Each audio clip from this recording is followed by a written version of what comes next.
ভাই রে ভাই, বুকটা একেবারে গর্বে 56 ইঞ্চি না 560 ইঞ্চি হয়ে গেছে।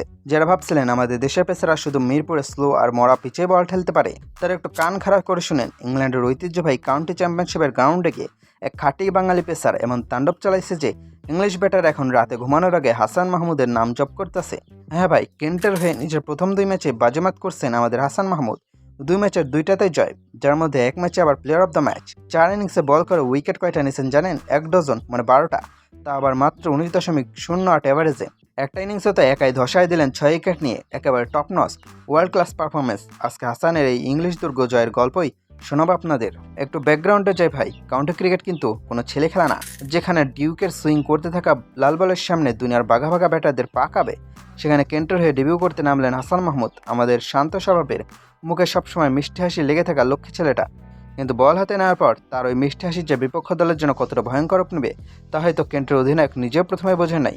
প্রথম 2 ম্যাচের 2টাইতেই জয়। কাউন্টির মতো ফার্স্ট ক্লাস টুর্নামেন্টে একটা ম্যাচ জেতা কতটা কঠিন তা কাউন্টির ট্র্যাকাররা ভালো করেই জানেন।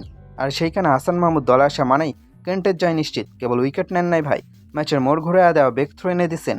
ওই যে এক ম্যাচে প্লেয়ার অফ দ্য ম্যাচ, ওই মেডেলটা যখন ওনার গলায় ঝুলছে, তখন মনে হচ্ছিল যেন লর্ডসের মাঠে কোনো বাঙালি জমিদার দাদাগিরি করতেছে। চলেন এবারে একটু স্ট্যাটাস দিকে তাকাই, কারণ পরিসংখ্যান কখনো মিথ্যা বলে না। 4 ইনিংসে বল করে 12 উইকেট, যার মধ্যে একটা ফাইফার, মানে এক ইনিংসে 6 উইকেটের এক বিধ্বংসী স্পেল। বাইরে ভাই, স্পেলটা যখন হাসান মাহমুদ করতেছিলেন তখন লাইভ কমেন্ট্রিতে বক্সে থাকা ইংলিশ কমেন্টেরাও হা হয়ে গেছিলেন। তারা বলতেছিলেন কোথা থেকে আসলে এই পেসার যে সুইং আর সিমের এমন পারফেক্ট এক্সিকিউশন দেখাচ্ছে। আর সবচেয়ে বড় হাইলাইট হলো ওনার বোলিং অ্যাভারেজ 19.08। ফার্স্ট ক্লাস ক্রিকেটে 20-এর নিচে অ্যাভারেজ মেনটেন করা মানে আপনি জেনুইনলি একজন এলিট ক্লাসের বোলার। হাসান মাহমুদ কন্ডিশনটাকে এত চমৎকারভাবে রিড করেছেন যে গুড লেন্থে বল ফেলে জাস্ট ন্যাচারাল সুইং আর সিম পজিশন দিয়ে ইংলিশ কন্ডিশনের ফায়দা পুরোপুরি তুলে নিচ্ছেন। একে বলে প্রপার লার্নিং আর ইন্টারন্যাশনাল কোয়ালিটি। তবে কেন্টের সমর্থক আর আমাদের জন্য একটা মন খারাপের খবর হলো হাসান এখন আর ম্যাচ খেলছেন না। জাতীয় দলের অ্যাসাইনমেন্টের কারণে ওনাকে ফিরতে হচ্ছে। তবে অফিসিয়াল আপডেট হলো আগামী সেপ্টেম্বরে হাসান মাহমুদ আবার কেন্টের হয়ে কাউন্টি খেলতে ইংল্যান্ডে ব্যাক করবেন।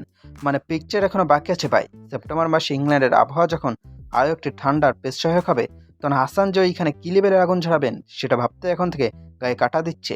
এখন বিসিবির জন্য একটা বড় লেসন আছে। আমাদের পেসারদের যদি আমরা এমন কাউন্টি বা বিদেশি প্রথম শ্রেণীর লিগগুলোতে খেলার সুযোগ করে দিই, তবে তাদের স্কিল কোন লেভেলে যাবে চিন্তা করতে পারেন। তাসকিন শরীফুল বা হাসানরা যখন লাল বলে লাল মাটিতে দিনের পর দিন 4 দিনে ম্যাচ খেলবে, তখন আমাদের টেস্ট টিমটাও কিন্তু শক্তিশালী হবে। হাসান মাহমুদ নিজ যোগ্যতায় সেই রাস্তায় দেখাইয়া দিলেন।